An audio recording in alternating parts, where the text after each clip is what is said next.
Hey guys, tonight we're going to trudge through the heavy, fog-laden air of a city that has grown far too fast for its own good. We aren't looking at the palaces or the glittering ballrooms of the aristocracy.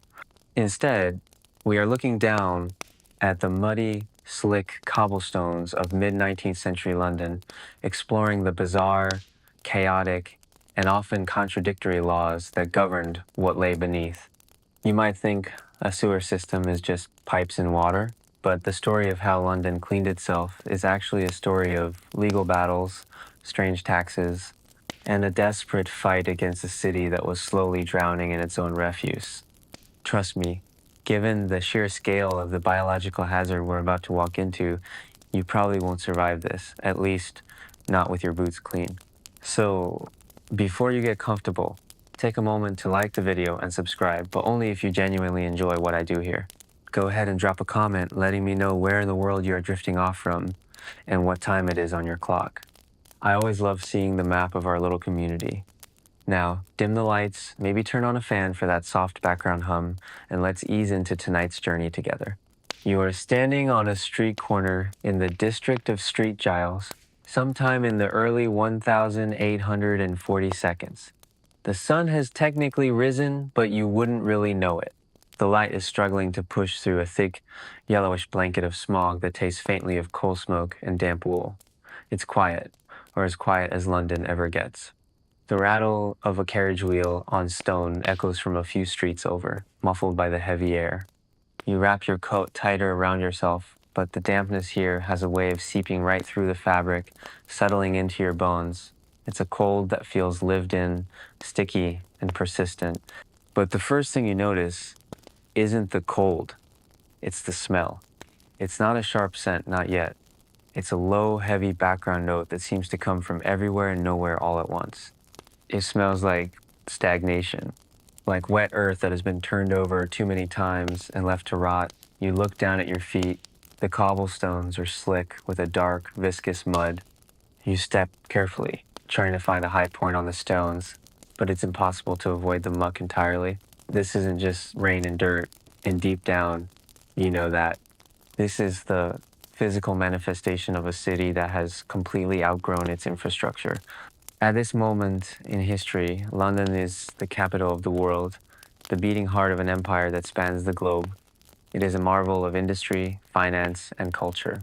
But beneath the surface, it is a complete and utter administrative disaster. You see, there is no London when it comes to the ground beneath your feet. Not really. In the 1840 seconds, the management of the city's drainage is not handled by a single unified government body.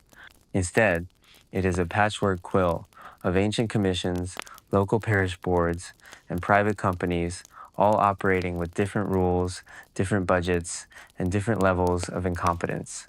You start walking down the street, your boots making a wet, squelching sound. To your left, you see an iron grate set into the gutter. This, technically, is a sewer, but don't let the modern word fool you. In this era, a sewer is designed almost exclusively for rainwater. Its job is to keep the streets from flooding during a storm, carrying the runoff into the Thames. It is absolutely not intended for human waste. In fact, connecting a household toilet to one of these street drains is often illegal, a crime against the public order. We'll get into the specific bans later, but for now, just understand the absurdity of the situation. You have a massive network of tunnels designed to carry water sitting right next to houses that are overflowing with waste, and the two are legally forbidden from meeting. As you pass a row of narrow, brick, terraced houses, you notice a distinct lack of uniformity. One house might have a fairly clean frontage, the pavement swept. The next, just a few yards away, might have a cesspool in the backyard that is literally seeping through the foundation wall. This is because the laws governing sanitation are intensely local. One parish might aggressively fine you for an overflowing pit, while the parish across the street, literally the other side of the road, might have no surveyor employed at all. You are walking through a regulatory minefield where the rules change with every block you traverse. Historians still argue whether this fragmented nature of London's governance was a deliberate attempt by the wealthy elites to keep power local and avoid centralized taxation, or if it was simply a paralyzed hangover from the medieval era that nobody had the energy to fix. Whichever it is, the result is what you see before you: chaos. There are over 300 different bodies with the power to tear up the pavement, lay pipes, or ignore the problem entirely. You can imagine the confusion. You might have the gas company digging a trench on Monday, the water company digging it up again on Wednesday, and the local sewer commission finding both of them on Friday, while the residents just watch their street turn into a muddy trench. You pause by a particularly leaning tenement building. The air here is thicker. This is the reality of the cesspool system.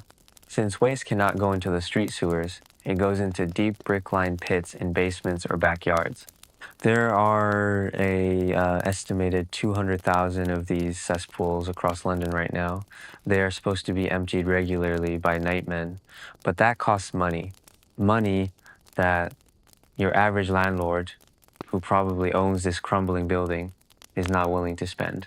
So the pits fill up and then they overflow. It's a strange paradox of Victorian life. On the one hand, you have a society obsessed with moral purity, cleanliness, and order. On the other hand, you have a legal framework that essentially mandates the hoarding of filth within the home. It's not that they don't know it's there.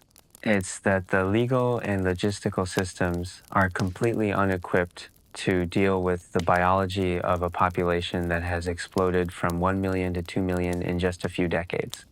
The sheer volume of humanity has broken the old ways.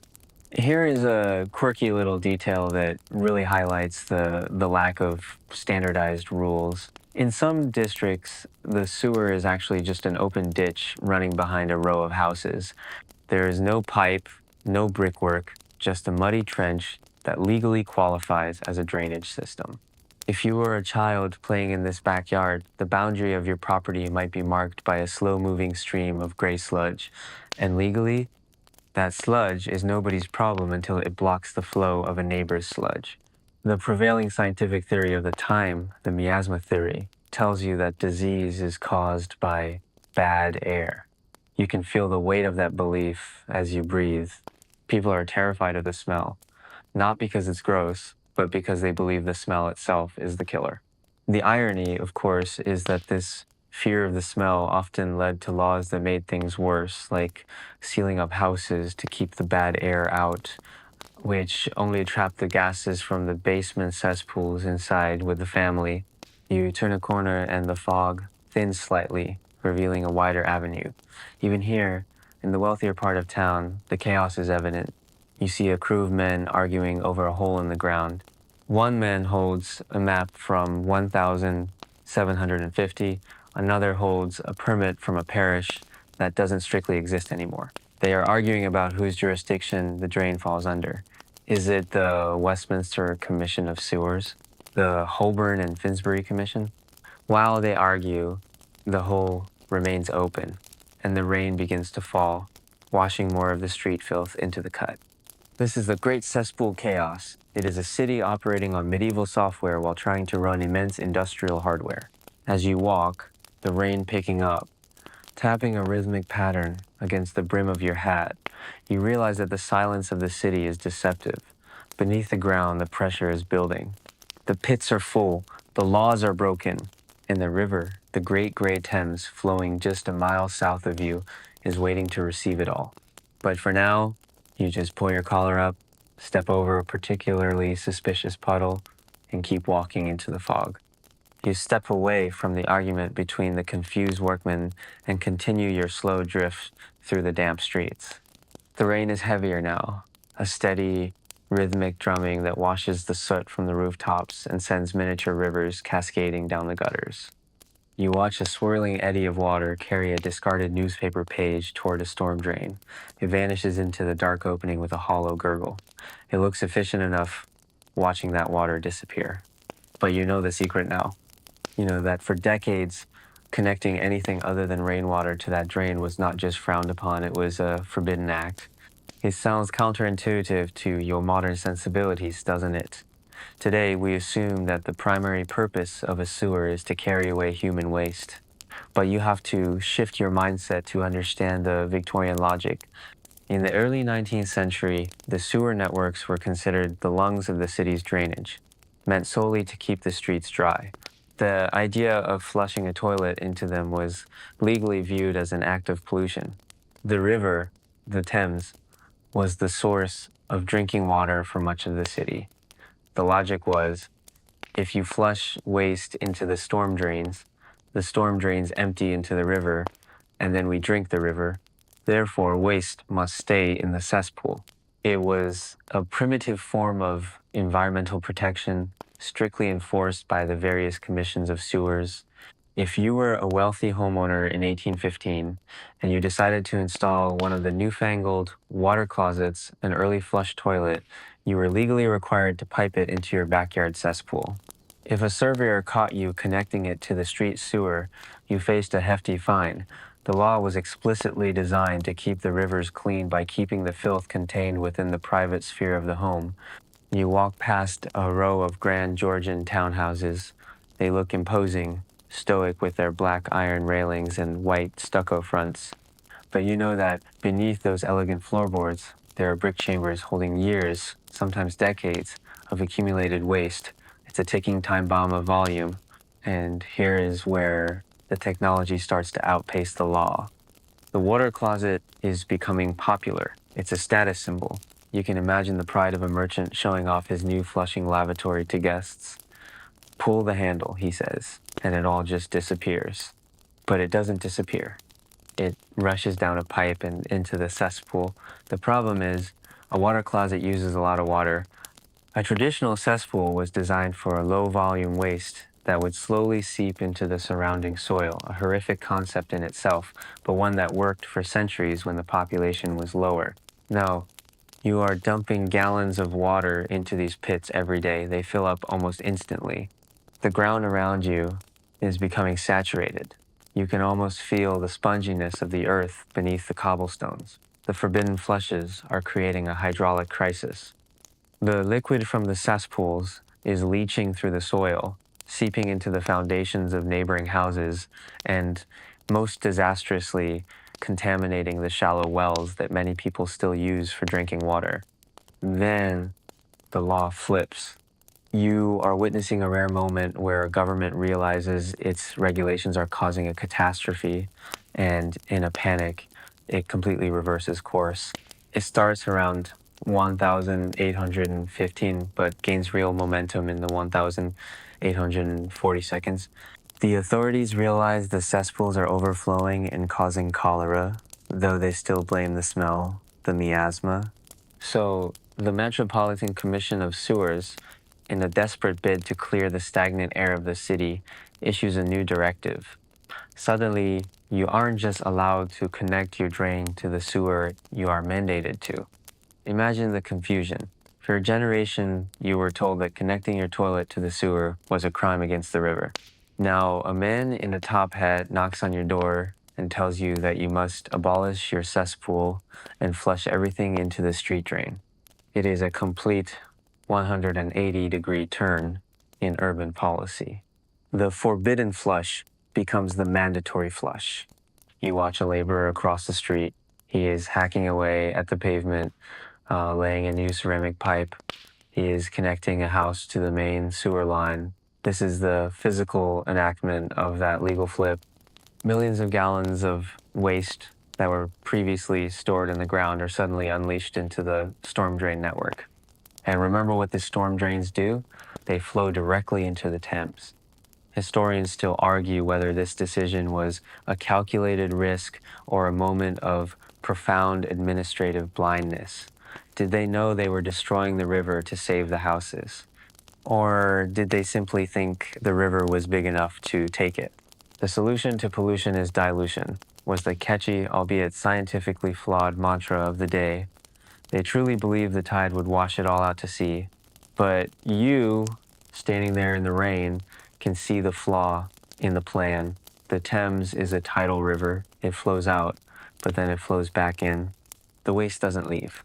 It just sloshes back and forth, turning the river into a massive churning fermentation tank. There is a quirky, almost comedic tragedy to the specific designs of these new connections. The law required a connection, but it didn't always specify the angle of the connection. You might find a pipe joining the main sewer at a 90-degree angle, or even pointing slightly upstream, causing immediate blockages. The standardization of the junction simply didn't exist yet. It was a free-for-all of plumbing, with bricklayers and stonemasons improvising connections that would horrify a modern engineer. You stop by a street corner where a grate is gushing water. The smell rising from it is different now. It's not just stagnant, it's active. It's the smell of a system that has been repurposed for a job it wasn't built to do.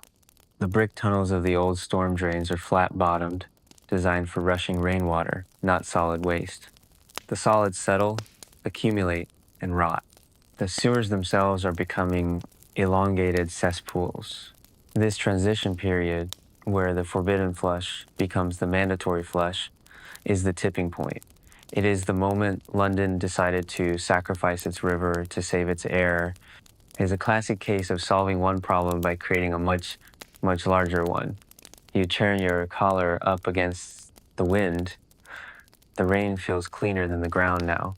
You can sense the water moving beneath you, a dark, subterranean network that is rapidly changing from a storm defense into a biological weapon. And the river, waiting at the end of those pipes, is about to pay the ultimate price. You leave the rain-slicked streets behind and walk south, drawn by the sound of seagulls and the low, throaty whistle of a steam tug. You find yourself standing at the railing of Waterloo Bridge. The year is drifting into the late 1840 seconds, and the view from here is ostensibly magnificent. To your left, the dome of St. Paul's Cathedral rises like a gray ghost through the mist. To your right, the Palace of Westminster is undergoing its grand reconstruction, a sprawling Gothic fantasy of limestone and ambition. But you aren't looking at the skyline. You are looking down. The River Thames is moving below you, but it doesn't look like water. It looks like a moving solid. It is a thick, opaque brown, churning with a heavy, lethargic energy. In the past, this river was legally designated as a royal fishery.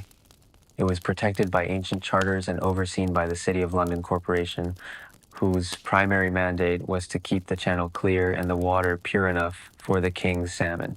But as you stare at the swirling eddies, you realize those ancient laws have been quietly, brutally superseded.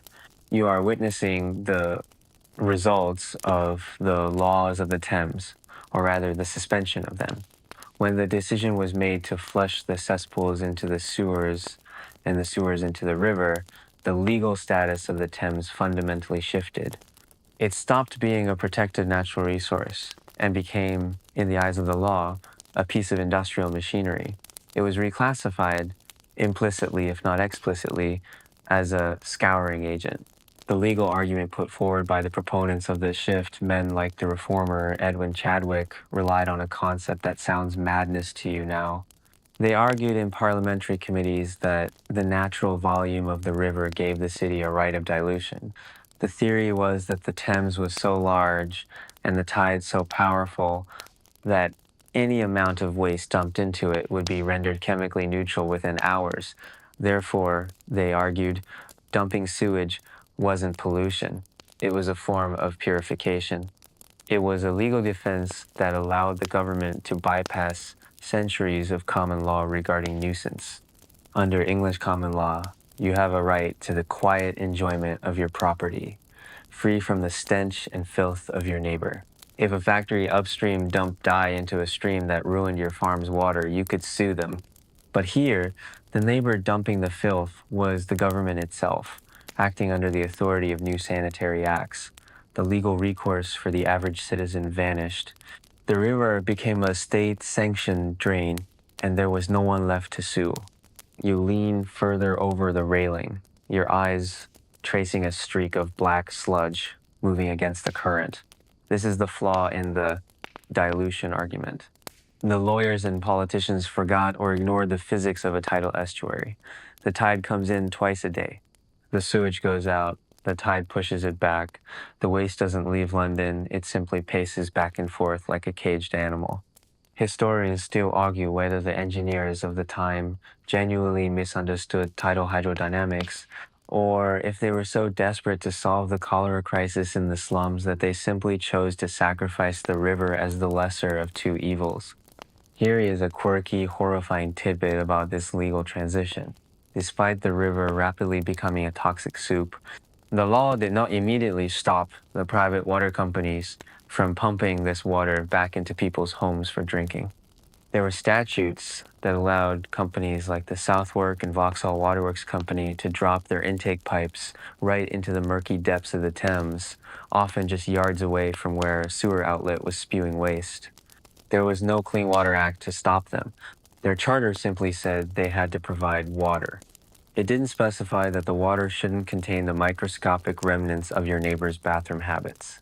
You watch a small rowboat, a wherry, cutting through the chop. The waterman rowing it has a scarf wrapped tightly around the lower half of his face. He is navigating a legal gray zone. The Watermen's Company, the ancient guild that controls traffic on the river, is furious. Their livelihood depends on people wanting to travel by boat, but the smell is becoming so repulsive that Londoners are taking the long way around by carriage just to avoid the riverbanks. The watermen are petitioning, arguing that the new sewer laws are destroying their ancient rights of way by making the way physically nauseating to traverse. But their medieval charters are no match for the new modern obsession with sanitation. The most tragic casualty of this legal shift is the wildlife. You might spot a dead fish floating belly up in the slack water near the bridge pilings. Just a few decades ago, the Thames was famous for its salmon. There were laws on the books regulating the size of nets to ensure the salmon population remained robust. Now, those laws are obsolete. The salmon are gone, suffocated by the lack of oxygen in the water. The biodiversity laws have been replaced by the drainage laws. The river is dead, and it was killed by an act of parliament. It creates a surreal dissonance. You look up at the new Houses of Parliament again. Inside that building, legislators are debating the finer points of empire and trade. They are passing bills to regulate tea imports and textile tariffs. Meanwhile, the very air they breathe is being poisoned by the river washing against their foundation walls. They have legally mandated the pollution of their own doorstep. There is a supreme irony in the whitebait dinners that are popular among the political elite. Traditionally, the cabinet ministers would travel downriver to Greenwich at the end of a parliamentary session to feast on whitebait, small fish caught in the estuary. By the late 1840 seconds, the catch is dwindling, and the journey downriver involves holding a handkerchief to one's nose. Yet, they continue the tradition, eating fish that are struggling to survive in the very effluent the ministers voted to release. It is a performance of normalcy in a rapidly deteriorating environment. The wind shifts, blowing a gust of damp air directly into your face. It smells metallic, fecal, and overwhelming. You cough, tasting the grit in the air. The laws of the Thames have created a monster. By prioritizing the removal of waste from the streets, they have turned the city's greatest asset into its greatest threat. The river is no longer a boundary or a highway. It is a predator waiting to flood. And the government knows it needs to do more. The chaos of the local parishes we saw earlier, the argument between the workmen, the piecemeal pipes, it's not enough. They need a central authority. They need a new law to supersede all others. You turn your back on the ruined river and look toward the city center. A new act is coming, a piece of legislation that promises to fix everything by creating a bureaucratic giant. But as you will see, writing a law is very different from fixing a sewer. You turn away from the river, the smell of the churning sludge still clinging to the wool of your coat, and head inland. You are leaving the physical mess behind to enter a different kind of swamp, the bureaucratic mire of Whitehall. It is 1848, a year of revolutions across Europe. Kings are toppling, barricades are going up in Paris and Berlin, but here in London, the revolution is happening on paper. It is fought with quill pens, stamped sealing wax, and the dry rustle of parchment. You are walking into the birth of the Public Health Act of 1848. It sounds dreadfully boring, doesn't it? A health act. But you have to imagine the sheer audacity of it. For centuries, the Englishman's home was his castle. If he wanted to live in a house surrounded by a moat of his own filth, that was his ancient liberty. Now, for the first time, the state is stepping in and saying, actually, no, your moat is killing your neighbors. You find yourself in a drafty meeting room where the newly formed Metropolitan Commission of Sewers is gathering.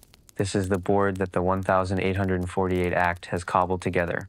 Before this moment, London was sliced up like a pie into 8 distinct sewer commissions, each one ending at an arbitrary line on a map. If you lived on the border of Westminster and Holborn, your front drain might belong to one commission and your back drain to another.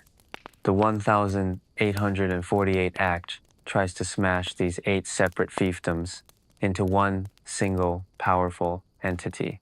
It is the first real attempt to treat London as one giant organism rather than a collection of medieval villages.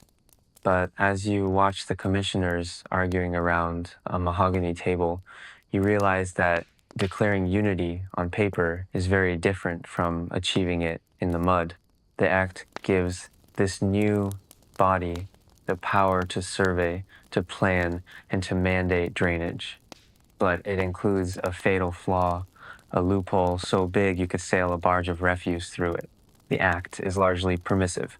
This means that in many cases, local authorities can adopt the health measures, but they aren't always strictly forced to unless the death rate in their district hits a catastrophic level, specifically higher than 23 deaths per 1,000 people.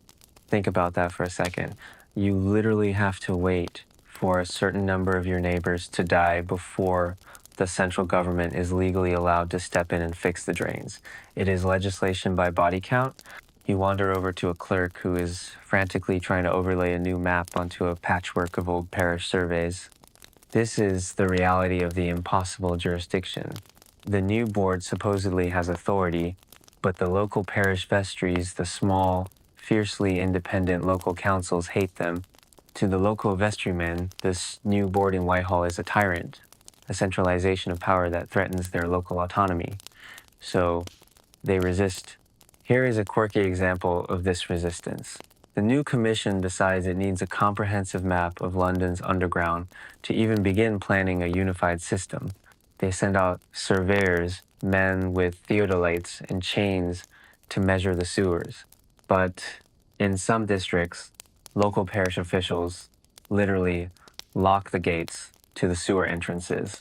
They claim the foreigner surveyors have no right to enter their parish tunnels. You have a situation where the national government is legally barred from seeing its own infrastructure by a guy with a ring of keys and a grudge. Historians still argue whether this resistance was driven by genuine libertarian principle, a fear of medical despotism, or simply by the corrupt interests of slum landlords who sat on the local boards and didn't want to pay the sewer rates that improvements would require. It was likely a murky blend of both. You look at a stack of letters on the table. They are complaints. The act demands that all new houses must have proper drains. But who checks? The board doesn't have enough inspectors.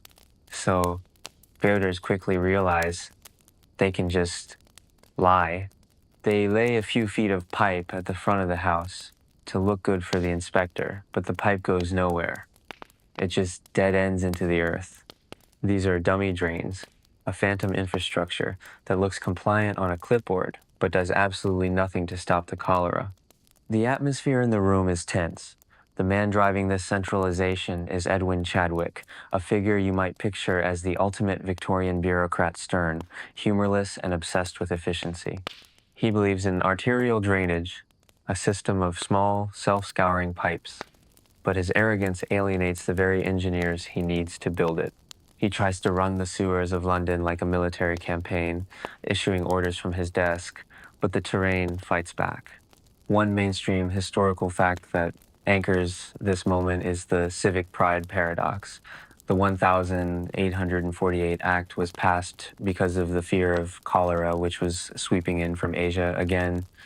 Fear is a great motivator, but once the immediate panic of an epidemic subsided, the will to enforce the act evaporated. You see the commissioners checking the death rates. Oh, only 20 deaths per thousand this week? We don't need to spend the money yet. The law became a roller coaster tethered to the graveyard statistics. You walk out of the meeting room and back onto the street. You see a notice of nuisance nailed to a door. The act gave authorities the power to define a nuisance, a heap of dung, a foul ditch, and order its removal. But who defines foul? In a city that smells entirely of coal and horse manure, the baseline for offensive is incredibly high. You watch a landlord tear the notice down the moment the inspector turns the corner. The fine for noncompliance is often cheaper than the cost of the repair. This is the tragedy of the 1848 Health Act. It built the skeleton of a modern sanitary state, but it failed to put any muscle on the bones. It created a board that could issue commands but couldn't effectively enforce them against the stubborn, chaotic reality of London's local politics. The city is technically under new management, but down in the tunnels, the old anarchy reigns supreme. You drift away from the bureaucratic stalemate of Whitehall and find yourself standing in front of a modest, terrified-looking clerk's office in the borough of Lambeth. A line of people snakes out the door and down the muddy pavement. They aren't here to vote or to receive charity. They are here to pay. You are witnessing the operational end of the sanitary revolution, the collection of the smell tax. Of course, they don't call it that. Officially, these are sewer rates levied by the local commissions and the new Metropolitan Board to pay for the endless repairs and new pipes. But to the average Londoner, clutching a handful of hard-earned shillings, it feels like a tax on the very air they breathe. The logic is simple. If you want the smell to go away, you have to pay for the hole it goes into. You step inside the office. It smells of damp wool and old ledger paper. A clerk in a visor is arguing with a burly man who looks like a butcher. The butcher is red-faced. He's shouting that he doesn't use the sewer. His house, he claims, drains into a private cesspool that he pays a nightman to empty. Why, he asks, should he pay a rate for a public sewer that runs 3 streets away? This is the core conflict of the smell tax. The legal principle of benefit is being stretched to its breaking point. In the old days, you only paid for a service if you directly benefited from it. If the sewer drained your street, you paid. If it didn't, you didn't. But the new sanitary ideology argues for a universal benefit. The argument is that even if your house isn't connected, the sewer reduces the overall miasma of the neighborhood, which saves you from cholera. Therefore, you pay. You are paying for the absence of a smell, which is a very hard product to sell to a man who can still smell the pig farm next door. The rates are calculated based on the rateable value of your property. This sounds fair, the rich pay more, but it leads to perverse incentives. You see a landlord in the corner, quietly discussing a bribe with an assessor. If he can get his property value lowered on paper, his sewer tax drops. This leads to a weird reverse gentrification where landlords deliberately let the exterior of their buildings rot to argue that they are worth less, all to avoid paying the tax that would fix the rot. The tax designed to clean the city is accidentally encouraging it to look dirtier. Here is a quirky, specific detail about these payments. In some parishes, the sewer rate is collected separately from the poor rate, the church rate, and the highway rate. A householder might get a knock on the door on Tuesday for the road, on Wednesday for the poor, and on Thursday for the sewer. It feels like a constant assault. There are stories of rate riots, small localized disturbances where collectors are chased off by mobs armed with mops and buckets. The smell tax is deeply unpopular because for many years, the people paying it see absolutely no difference in the state of the streets. They are paying for invisible improvements underground while the mud above remains just as deep. You look over the clerk's shoulder at the ledger. The handwriting is beautiful, copperplate script recording the flow of pennies that will eventually become bricks and mortar. But there's a column for arrears, unpaid debt. It is huge. Entire streets are listed as unable to pay. The system is trying to fund a first world infrastructure project on a third world tax base. The money simply isn't there. Historians still argue whether this localized funding model was the biggest break on progress. If the government had just funded the sewers from the central treasury from national income tax, it might have happened decades sooner. But the Victorian obsession with local responsibility meant that the poorest districts, which needed the sewers the most, had the smallest tax base to pay for them. It was a poverty trap built into the tax code. If you were poor, you couldn't afford a sewer, so you got sick, so you became poorer. There is also the issue of the frontage charge. If a new sewer is laid down your street, you are often charged a specific fee based on the width of your house's frontage. This leads to bizarre architectural choices. You might notice new houses being built that are incredibly narrow but very deep, purely to minimize the frontage and thus the tax bill. The shape of the city itself is being warped by the fear of the sewer rate. You watch a widow at the front of the line counting out pennies. She is paying for a connection fee. Even if the sewer is built, you often have to pay an extra lump sum to physically break into it and connect your house drain.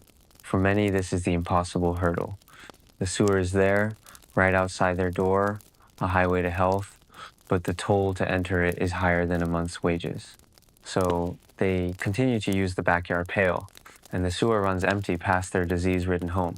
The smell tax is the gritty, unglamorous fuel of the sanitary revolution. It's not about grand engineering diagrams or heroic speeches.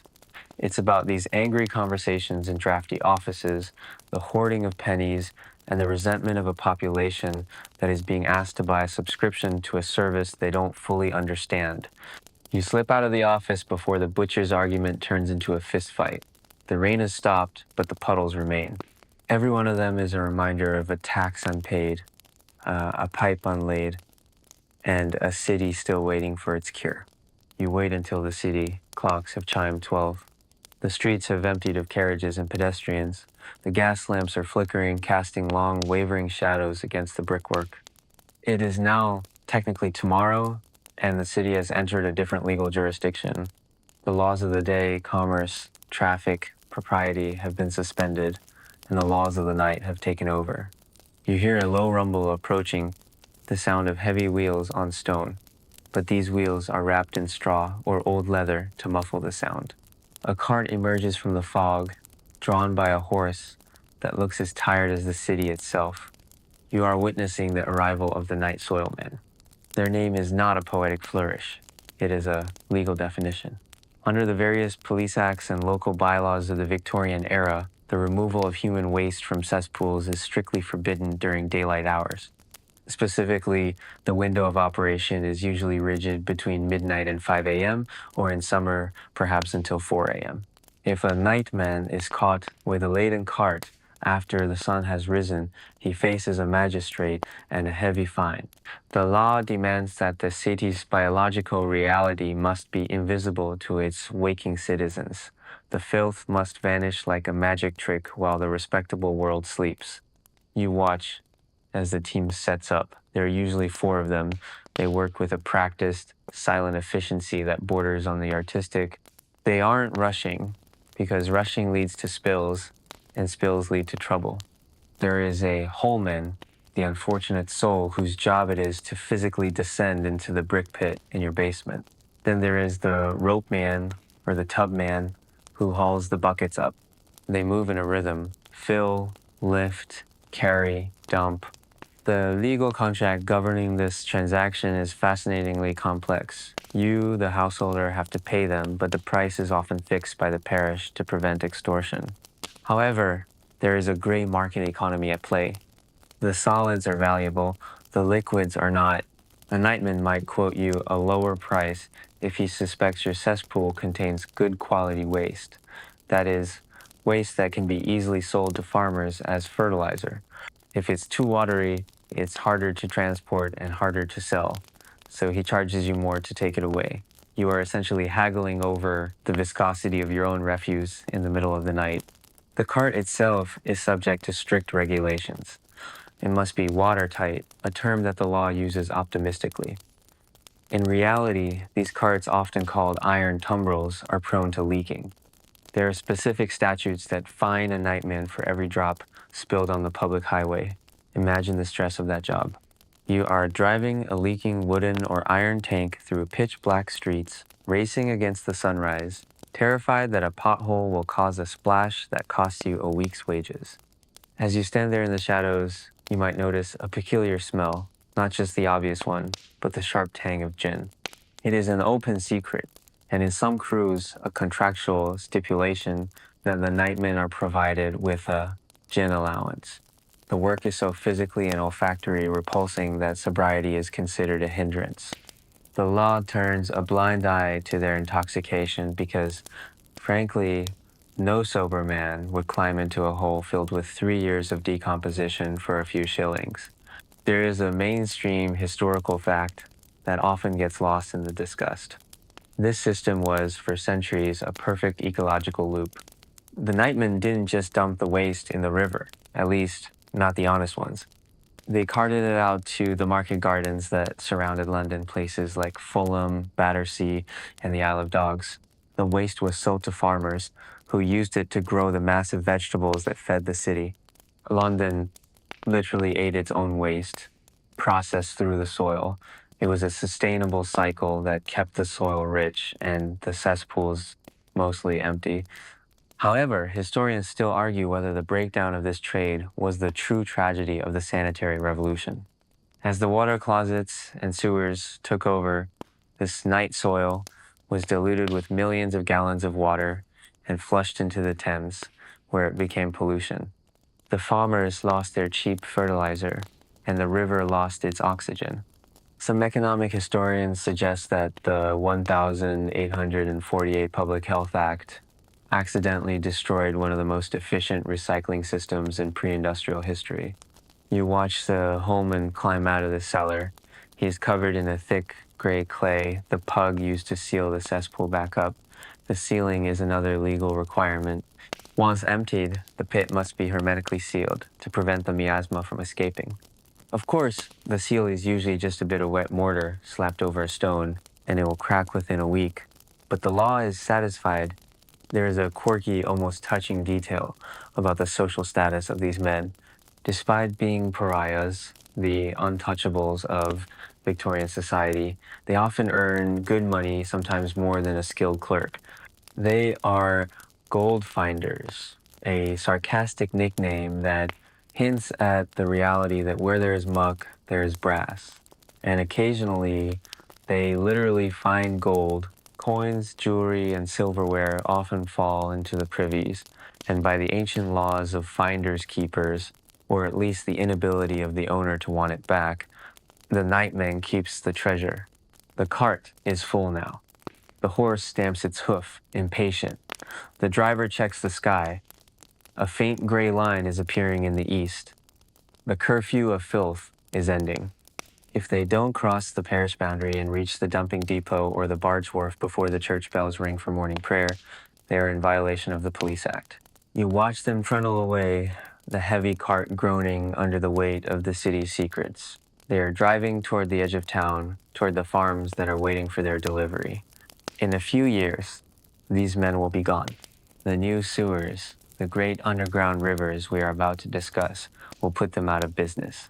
The mandatory flush will replace the midnight cart, but for tonight, the system holds.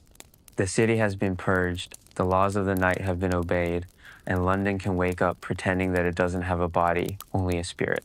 You linger for a moment as the silence returns to the street, the only evidence of their visit being a slight, damp trail on the cobblestones and the lingering scent of gin and ammonia. Now, while the nightmen are racing the sunrise above the pavement, a different kind of commerce is happening directly beneath their wheels. You leave the street level entirely now. You walk down to the banks of the Thames at low tide, slipping on the slick green-black mud of the foreshore. You are looking for an opening, a brick archway half buried in the silt. This is the mouth of a sewer, gaping open like a dark cave. And standing there, adjusting a lantern strapped to his chest, is a man who looks like he has dressed for a very specific, very grotesque war. He is a tosher. If the nightmen are the official, regulated haulers of waste, the toshers are the pirates of the underground. They are sewer hunters, men who make a living by wading miles into the labyrinth of brick tunnels to scavenge for lost treasure. You watch him prepare. He wears a heavy coat of velveteen, a strange choice, you might think, until you realize the smooth fabric sheds water and sludge better than wool. He has canvas trousers tied with rope at the knees and ankles to keep the rats out. In his hand, he carries a long pole with a hoe on one end. This is his lifeline. It tests the depth of the sludge, it rakes through the muck for coins, and, when necessary, it is a weapon. The legal status of the tosher is one of the most fascinating gray areas in Victorian jurisprudence. Technically, they are trespassing. The sewers belong to the commissioners of sewers, and later the Metropolitan Board of Works. Entering them is unauthorized access to public infrastructure. Yet, for decades, the authorities turn a blind eye. There is a tacit, unwritten contract. The toshers are allowed to operate because, in a way, they are helping. By wading through the tunnels, they break up blockages. By dragging out rusted iron and heavy debris, they are performing unpaid maintenance on a system the city can barely afford to manage. You follow him inside. The air instantly changes. It is warmer here, humid and thick with the scent of decomposition and methane. The light from his bullseye lantern cuts a cone through the darkness, illuminating the slick, curved walls. The water is waist deep, a sluggish, dark broth. The law of the tosher is strict, but it is not written in any statute book. It is a code of the underground. Rule number 1, never go alone. You always hunt in a gang of 3 or 4. If you hit a pocket of choke damp, suffocating gas, or stumble into a quicksand of loose silt, you need someone to pull you out. Rule number 2, respect the territory. Certain gangs own certain entrances along the river. To enter another gang's sewer is an act of war that is settled with fists and hoes in the dark. Historians still argue about the true economic status of these men. Henry Mayhew, the great chronicler of London's poor, described them as earning a decent living, sometimes 6 shillings a day, which was a fortune compared to a factory worker. Some historians view them as desperate wretches, but others argue they were an independent aristocracy of the poor, men who chose the danger of the sewers over the discipline of the workhouse or the factory floor. They were free agents in a city of wage slaves. So what are they looking for? Tosh. It's a slang term for copper nails, bits of iron, rope, rags, and, most importantly, coins. You have to remember, in a world without credit cards, people carried metal money, and people dropped things. Coins fell out of pockets in the street, washed into the gutters, and tumbled into the sewers. Over time, the heavy metal settled into the cracks of the brick floor. The tosher's hoe scrapes the bottom, feeling for the distinct clink of metal against stone. Here is a mainstream historical fact. The sheer amount of metal found in the sewers was staggering. There was an entire secondary economy based on sewer iron and sewer copper. The toshers would sell their haul to marine store dealers, unlicensed scrap merchants who asked no questions. It was a massive recycling operation, stripping the city's waste stream of anything valuable before it hit the river. But there is a quirky, darker side to their rites. The toshers believe in the queen rat. It's a piece of folklore, a superstition that acts as a psychological law. They believe there is a giant rat, a shapeshifter, that watches over the tunnels. If you spot her and she likes you, you'll find gold. If you offend her perhaps by killing too many of her subjects or swearing in the wrong tunnel, your lantern will go out and the tide will take you. It's a myth born of the very real danger of the rats. The sewers are infested. You see eyes glowing in the periphery of the lantern light. The rats here are bold. They don't run. If cornered, they fight. The Tasha's heavy boots and taped trousers are the only armor against a swarm. As you wade deeper, the water rising to the Tasha's chest, you realize the fragility of their legal position. They are relying on the concept of res nullius nobody's thing. The law generally held that abandoned property belonged to the finder, unless the crown laid a specific claim. But did a halfpenny dropped in a gutter belong to the Queen, or the Sewer Commission, or the Finder? In the chaotic legal vacuum of the pre-1850 seconds, possession was 100% of the law. But the clock is ticking for the Toshers. As we move closer to the era of the Great Stink and the consolidation of power, the authorities will start to crack down. The new engineering mindset despises these chaotic, unregulated elements. They don't want unauthorized men wandering through their hydraulic calculations. They will start installing grates, interceptors at the river mouths, not just to catch waste, but to lock the Toshers out. The right to roam the sewers is about to be revoked.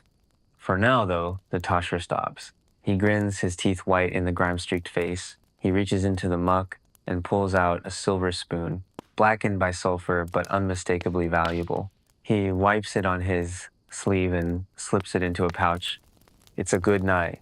He has stolen nothing, yet he has gained something. He is a miner in a vein of filth, extracting the lost wealth of the city above. You watch him turn a corner, vanishing into the gloom, a master of a domain that the rest of London is terrifyingly eager to forget exists.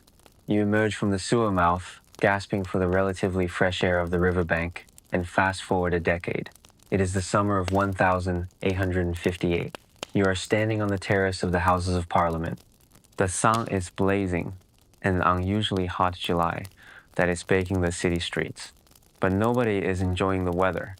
The windows of the palace are draped with heavy sheets, soaked in chloride of lime, a desperate, stinging chemical barrier. You see members of parliament rushing from the chamber with handkerchiefs pressed to their faces. You are witnessing the great stink. For years, scientists had warned about the river.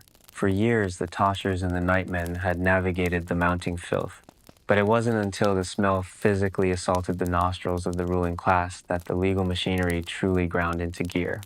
The Thames, bloated with the sewage of 2 million people, is fermenting in the heat. The smell is not just unpleasant, it is, in the minds of these Victorian gentlemen, deadly. Remember the miasma theory. They believe this stench is the literal vapor of death. The crisis produces a unique moment in legal history, the Great Stink Edict, or, more formally, the rush to pass the Metropolis Local Management Amendment Act. Usually, Victorian legislation moved at a glacial pace. A bill would be debated, sent to committee, debated again, and often shelved for a year. But the smell is a powerful lobbyist. The river is so foul that it disrupts the business of government. There are serious talks of moving the parliament to Oxford or Street Albans just to escape the fumes. Faced with the prospect of exile, the politicians panic. In a record-breaking 18 days, they draft, debate, and pass a bill that fundamentally changes the relationship between the state and the city's infrastructure. This new act is a surrender. For decades, Parliament had tried to micromanage the sewer commissions, approving every plan and denying every budget. They didn't trust the engineers, but the Great Stink breaks their resolve. The new act essentially says to the Metropolitan Board of Works, we don't care how you do it, and we don't care how much it costs, within reason, just make the smell go away. It hands over an unprecedented amount of power and money to a single body. You watch Benjamin Disraeli, the Chancellor of the Exchequer, rush into the building. He is the one who introduces the bill, famously describing the Thames as a Stygian pool reeking with ineffable and intolerable horrors. It's rare for a finance minister to use such poetic language about drainage, but the sensory overload demands it. The bill authorizes the board to borrow £3 million, a staggering sum equivalent to hundreds of millions today, guaranteed by the government. This is the financial blank check that the engineers have been waiting for. Historians still argue whether the Great Stink was the cause of the reform or just the catalyst. The plans for a new sewer system had been sitting on desks for years. The engineering solutions existed. What was missing was the political will to override the local parish objections and the Treasury's stinginess. The smell provided the political cover. No MP could vote against the bill when he could barely breathe in the voting lobby. There is a quirky legal detail in the act regarding the deodorization of the river. In their desperation, the government authorizes the dumping of thousands of tons of lime and chalk directly into the Thames to try and neutralize the sewage. It's a massive state-sponsored chemistry experiment gone wrong. You can see barges dumping white powder into the black water, turning the river into a fizzing gray cauldron. It does almost nothing to stop the smell, but it fulfills the legal requirement that something must be done. The most significant part of this edict, however, is not the money. It's the independence. The Act grants the board the power to build sewers outside the boundaries of London. This is crucial. To clean the city, they have to move the waste somewhere else, specifically further down the estuary into the marshes of Essex and Kent. This requires a legal override of the property rights of the landowners in those counties. Parliament essentially declares that the lungs of London are more important than the noses of the countryside gentry. You stand by the river wall watching the lime swirl in the current. The heat is oppressive. A boat goes by, the rowers gagging. This is the absolute nadir of the city's hygiene. But in the chaos of the great stink, the deadlock is broken.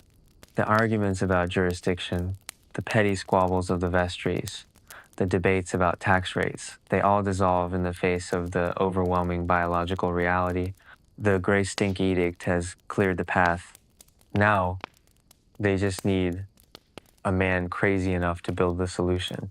And standing quietly in the background of this political frenzy, rolling up his blueprints, is Joseph Bazalgette. The law has just given him the keys to the city. You step away from the fumes of the river terrace and walk into a quiet, high-ceilinged room in Soho. The air here smells of tobacco, smoke, India, ink, and dust. The walls are plastered not with wallpaper, but with maps. Huge, sprawling maps of London that look like the nervous system of a giant beast. Standing before them, tracing a line with a calm, steady finger, is a man with a bushy mustache and eyes that seem to see right through the brickwork of the city. This is Sir Joseph Bazalgette. He is not a politician, a lord, or a general. He is a civil engineer, and thanks to the panic of the Great Stink, he has just become the most powerful man in London. You are looking at the recipient of a royal mandate in all but name a legal carte blanche to tear the city apart and put it back together again. To understand the magnitude of his position, you have to realize that before this moment, an engineer was essentially a hired hand. They were told what to build, where to build it, and usually that they were spending too much money. But the Act of 1858 changes the legal hierarchy. Bazalgette is no longer asking for permission, he is dictating the terms of reality. The plan he is drawing on that map is audaciously simple in concept, but legally and physically nightmarish to execute. It is the theory of interception. Instead of trying to clean up every single local sewer in every parish, a legal impossibility given the tangled ownership we saw earlier, he decides to bypass them. He plans to build massive arterial tunnels running parallel to the river, intercepting the flow of the old sewers before they can dump their filth into the Thames. These new intercepting sewers will then carry the waste miles downstream using gravity and massive steam engines to lift it away from the population. It sounds like a construction project, but it is really a legal coup. To build these lines, Bazalgette needs the power to tunnel under private property, disrupt major thoroughfares, and literally reshape the riverbanks. The act gives him the power of compulsory purchase on a scale never seen before. He can look at a wharf, a warehouse, or a block of tenements and say, that is in the way, it's gone. Here's a mainstream historical fact that illustrates his mindset. Bazalgette didn't just design for the London of 1858. He looked at the population growth, which was skyrocketing, and then he did something that horrified the treasury. He calculated the diameter of the pipes needed for the future population, and then he doubled it. "We are only going to do this once," he famously remarked. It was a decision that arguably saved London from a dystopian collapse in the 20th century. If he had built to the budget, the system would have overflowed by the 1960 seconds. Instead, it is still functioning today. But with great power comes great scrutiny. You can imagine the stress in this room. Bazalgette is personally responsible for every brick, every gradient, and every contract. He is a man obsessed with control. He doesn't trust the contractors, and legally he binds them tighter than any previous government project. He introduces strict clauses regarding the quality of materials. This brings us to a quirky, tangible detail: bazalgette's obsession with Portland cement. At the time, cement was a notoriously unreliable material. A bad batch could crumble in a week. Bazalgette realized that if his tunnels collapsed under the streets of London, he would be legally liable for the catastrophe. So he essentially invented the modern concept of quality control testing. He mandates that every batch of cement must be tested for tensile strength. He has heavy weights hung from blocks of dried cement until they snap, recording the breaking point. If a batch fails, the whole lot is rejected at the contractor's expense. It is a clause that drives builders mad, but it ensures that the sewers are harder than the stone they are buried in. Historians still argue about one specific choice Bazalgette made: the decision to use a combined system. This means he designed the sewers to carry both human waste and rainwater in the same pipe. There were arguments at the time from rival engineers like Edwin Chadwick that they should be separate. A separate system would send rain to the river and waste to the farms. Bazalgette argued that a combined system was cheaper and that the rain would help scour the pipes, keeping them clean. He won the argument largely because of his new legal authority. However, modern environmentalists point out that this decision is why, during heavy storms today, the system still has to dump raw sewage into the Thames to prevent backing up. It was a Victorian solution that became a modern problem. You watch him roll up the map. The sheer scale of what he's about to do is terrifying. He is planning to bury 318 million bricks. He is going to excavate 3.5 million cubic yards of earth, and he is going to do it in the middle of the busiest, most congested city on earth. The legal powers granting him this authority also shield him from the nuisance lawsuits that plagued earlier attempts. If a shopkeeper complains that the construction noise is driving away customers, Bazalgette can point to the act. The public good now legally outweighs the private inconvenience. It is a utilitarian calculation codified into law. The city must suffer a surgery to survive the disease. But there is a human toll to this mandate. Bazalgette is a workaholic. He is driving himself into the ground. You can see the gray in his whiskers, the fatigue in his posture. He is fighting a war on two fronts: against the geology of London, which is a treacherous mix of clay, gravel, and quicksand, and against the clock. Every summer that passes without the system is another summer of cholera and the Great Stink. The royal mandate is not a magic wand. It is a burden. It places the health of the entire capital on the shoulders of one man. If he fails, the city dies. If he succeeds, he will be invisible, his monument buried underground where no one will ever see it. You walk over to the window. Outside, the city is bustling, unaware that its foundations are about to be hollowed out. Bazalgette joins you, looking down at the street. He isn't looking at the people. He is looking at the topography.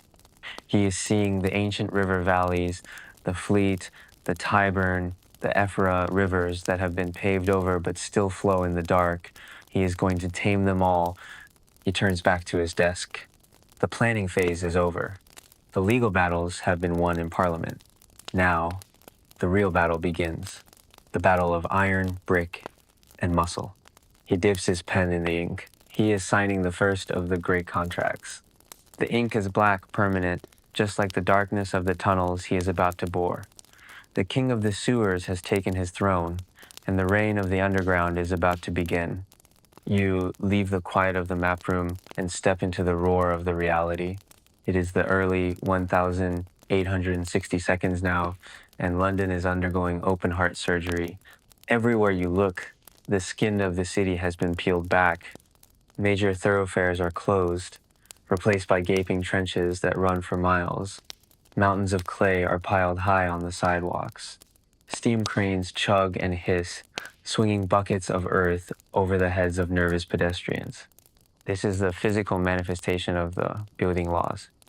Bazalgette has his mandate, but as you walk along the strand, dodging a cart carrying a massive iron pipe, you realize that a mandate is not a magic spell. Every inch of this ground is owned by someone, and in Victorian London, property rights are almost sacred. The compulsory purchase powers granted by the Act are strong, but they are being tested in courtrooms across the city every single day. You are witnessing a clash between the ancient feudal concept of land ownership and the modern concept of public infrastructure. Under the old common law maxim, cuius est solum, eos est usque ad quilum et ad inferos, whoever owns the soil, it is theirs up to heaven and down to hell. A landowner technically owned the earth all the way to the core of the planet. So when bazalgette wants to tunnel 50 feet beneath the Duke's garden, he's technically trespassing in the Duke's hell. This leads to some of the most expensive and bitter lawsuits of the century. You slip into a crowded courtroom near Westminster. The air is stifling, filled with the scratching of stenographers' pens. On one side, you have the Metropolitan Board of Works, lawyers armed with their Act of Parliament. On the other, you have the Duke of Northumberland. This is the famous battle for the embankment. Bazalgette's plan isn't just to bury pipes, he wants to narrow the river itself. He plans to build massive granite walls along the Thames, reclaiming acres of mud to house the low-level sewer, a new road, and an underground railway. But the Duke has a mansion on the riverbank. His family has enjoyed direct access to the water for centuries. He argues that the new sewer embankment will cut him off from the river, violating his riparian rights, his legal right to water access. It is a clash of titans. The Duke has money and influence, but bazalgette has the great stink on his side. The legal arguments are fierce. The Duke's lawyers argue that the state has no right to seize the amenity of a private view. The board's lawyers argue that the Duke's view is irrelevant if the rest of London is dying of cholera. In the end, the law sides with the sewer, but it comes with a heavy price tag. The compensation juries become a fixture of the project. These are special tribunals set up to decide how much the state has to pay for the damage it causes. You can imagine the scene, a panel of 12 men listening to a shopkeeper explain that the trench outside his bakery has scared away all his customers. He brings in his ledgers, showing the drop in sales. The jury has to decide, is this a temporary inconvenience? No payout. Or a permanent injury? Big payout. Here is a quirky, almost petty detail about these compensation claims. People start blaming the sewer for everything. A wealthy lady in Chelsea claims the vibration from the steam pumps cracked her favorite porcelain vase. A wine merchant claims the tunneling shook his cellar so badly it disturbed the sediment in his vintage port, ruining thousands of bottles. The board has to employ a team of claims adjusters, men whose entire job is to go into basements and argue that actually the crack in the wall was there before the tunnel arrived. It is the birth of the modern insurance culture. You walk down to the construction site of the Victoria Embankment. It is a chaotic ballet of labor. Navvies the tough, itinerant laborers who build the canals, and railways are wheeling barrows of cement. But look at the ground they are building on. It used to be water. This is a massive legal gray area. Who owns the foreshore of the Thames? Is it the Crown? The City Corporation? The riverfront owners? Bazalgette cuts through the knot by simply burying the argument under millions of tons of granite and concrete. He literally creates new land, which the Act declares to be public property. Historians still argue about the social equity of these building laws. While the Duke of Northumberland got a massive payout for his loss of river access, the poor renters in the slums of Lambeth got almost nothing. When the sewer lines plowed through a tenement district, the landlords were compensated for the building, but the tenants were simply evicted with a week's notice. The public good had a very specific definition of who counted as the public. The law protected property, not people. You watch a confrontation on a side street. A surveyor is trying to enter a private backyard to check a level. The homeowner is standing there with a shovel, blocking the way. The surveyor pulls out a piece of paper, a warrant, signed by a magistrate. This is the right of entry. It's a terrifying power to the Victorian mind. The idea that a government official can walk into your private sanctuary just because he needs to measure a hole is revolutionary. It marks the end of absolute privacy. The shovel is lowered, not out of respect, but out of fear of the police constable standing behind the surveyor. The sheer volume of lawsuits threatens to bankrupt the project.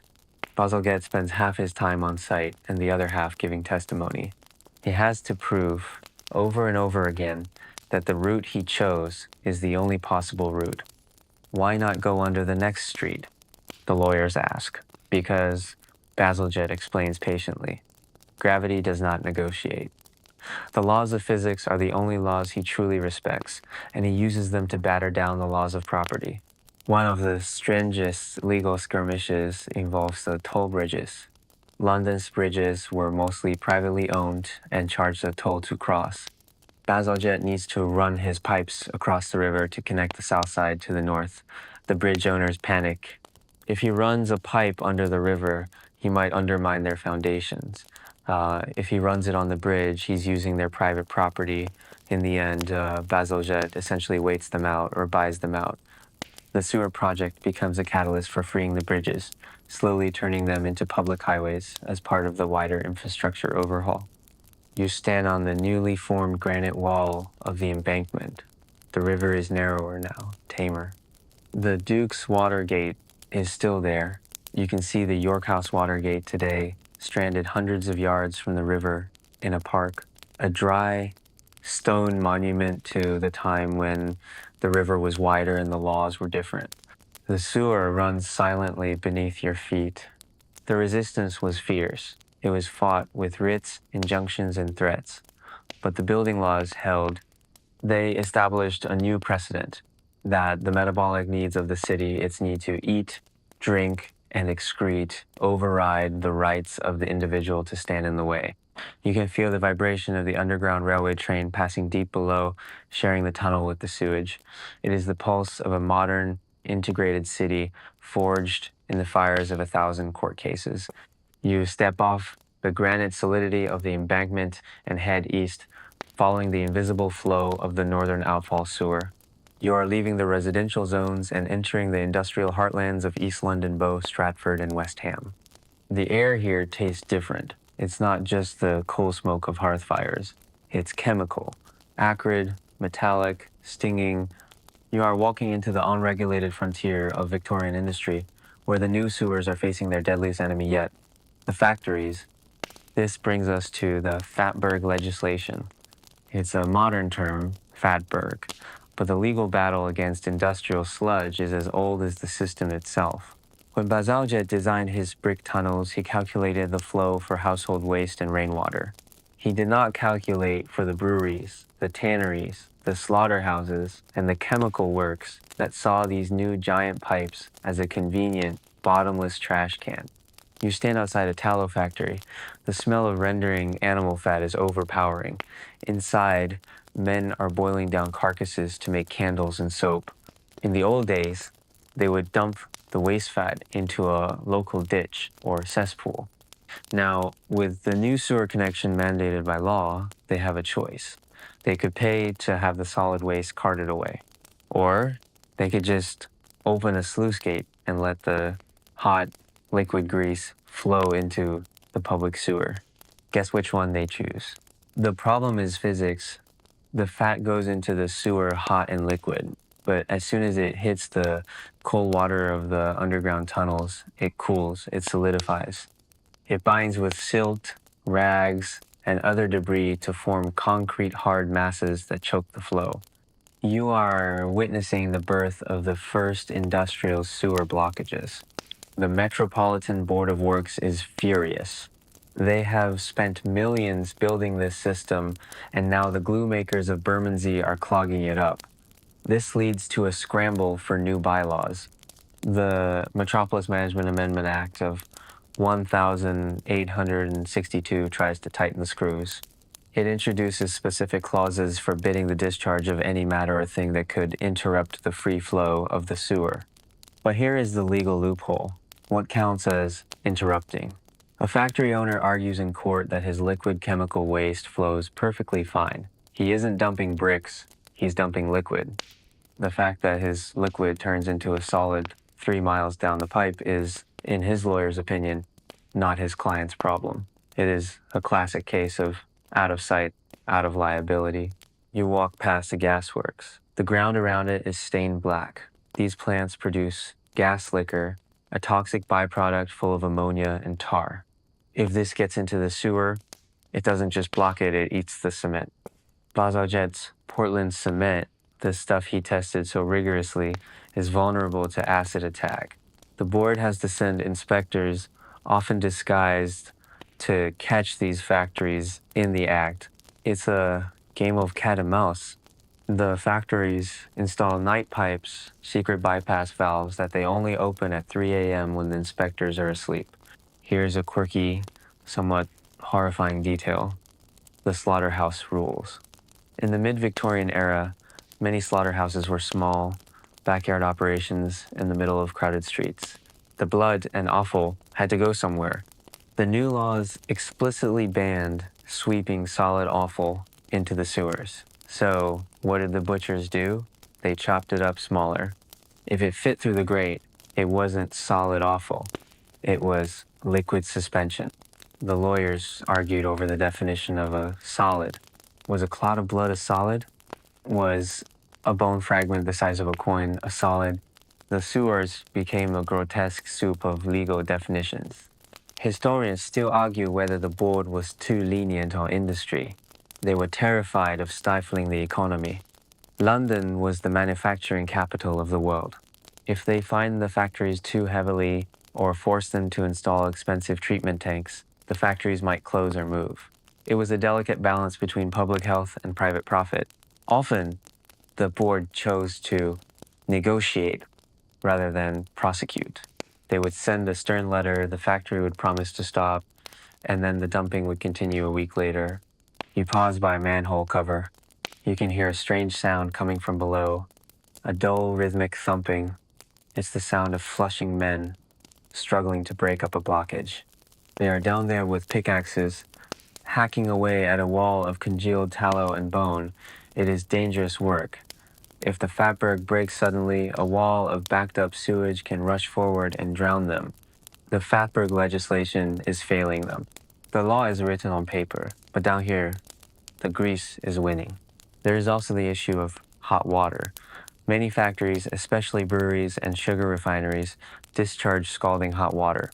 When this hits the cold sewage, it causes rapid fermentation. The smell intensifies 100-fold.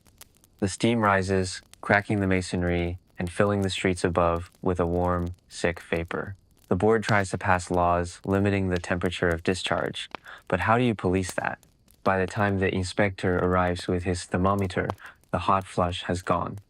You watch a cart leave the tallow factory, loaded with barrels. This one is playing by the rules, taking the solids away. But you see the driver tip the gateman a coin. A bribe or just a friendly tip? The line between compliance and corruption is thin. The industrial sewer laws are a patchwork of please don't, and we might fine you. This era marks the beginning of trade effluent control, the idea that industrial waste is legally distinct from human waste. But it will take another century, really, until the environmental movements of the 1,970 seconds for the laws to truly catch up with the chemistry. For now, in the 1,860 seconds, the sewer is a battleground between the engineers who want a smooth flow and the industrialists who just want a cheap drain. You turn away from the factory gates. The sun is setting through the smog, turning the sky a bruised purple. The city is humming with production. Every product made, every candle, every leather shoe, every pint of beer has a hidden cost that is being paid by the brick tunnels beneath your feet. The fatberg is not just a blockage. It is a physical monument to the limits of the law in the face of profit. You leave the industrial smoke of the East End behind and return to the seemingly orderly streets of a leafy suburb, perhaps Islington or Kensington. It is a quiet Tuesday morning. The milk cart is doing its rounds.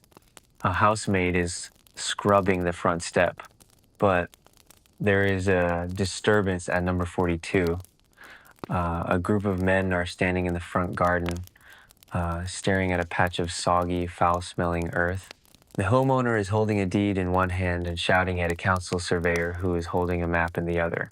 You are witnessing the eternal battle of private drains versus public sewers. It seems like a simple distinction, doesn't it?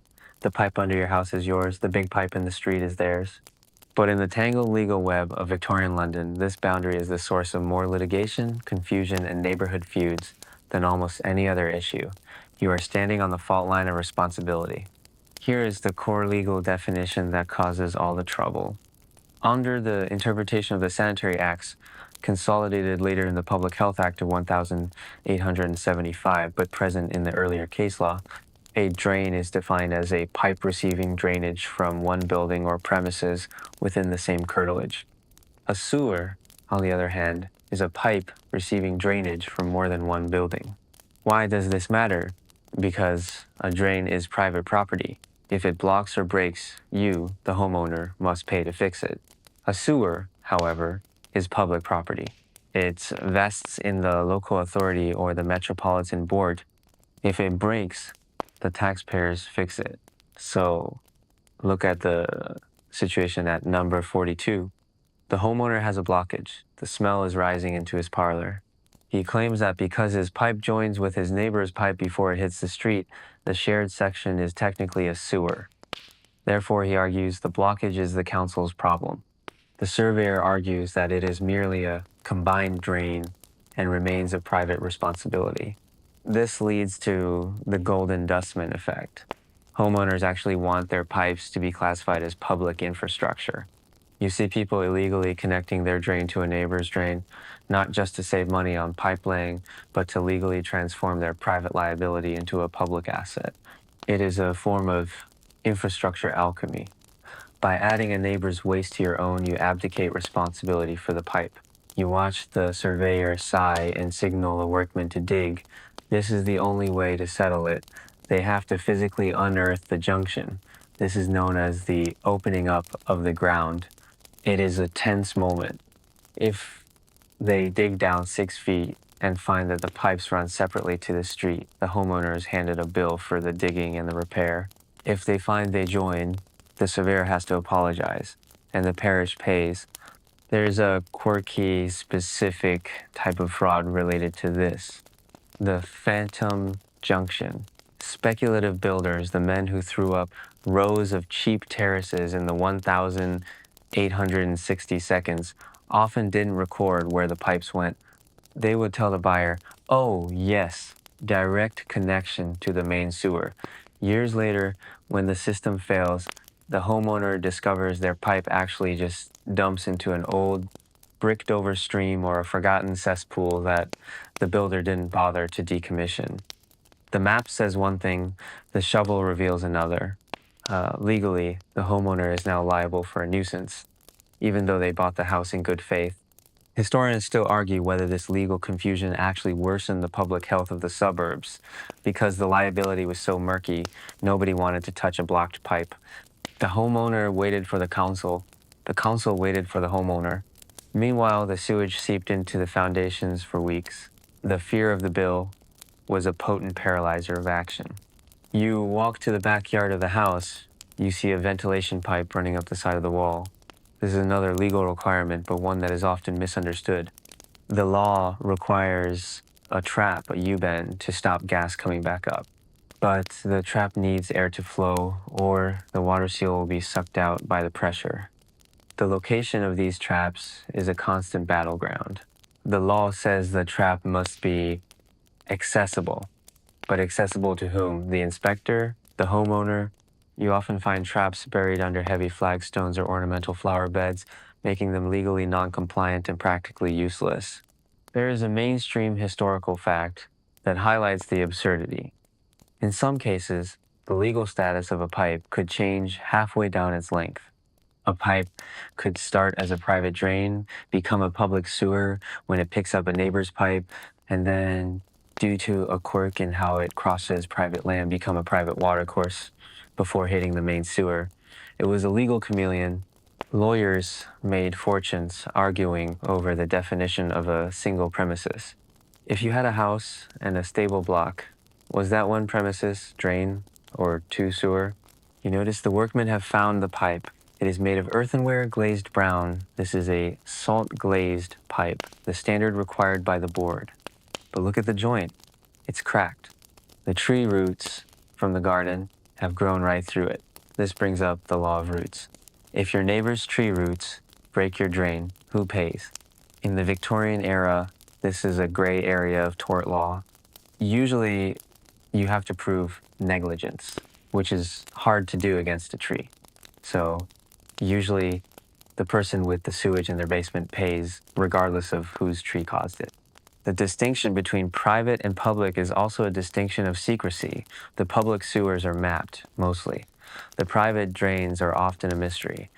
There are thousands of miles of orphan pipes under London drains that were laid, covered, and forgotten, appearing on no official ledger. When a new subway tunnel or foundation is dug, these ghost pipes are often sliced open, releasing a sudden, surprising geyser of ancient, pressurized waste. You step back as the surveyor makes his ruling. He points to the hole, the pipes join. It is a sewer. The homeowner smirks, the surveyor grimaces, the parish will pay, but the victory is hollow. The garden is ruined, the smell is awful, and for the next week, the workmen will be camped out on the lawn.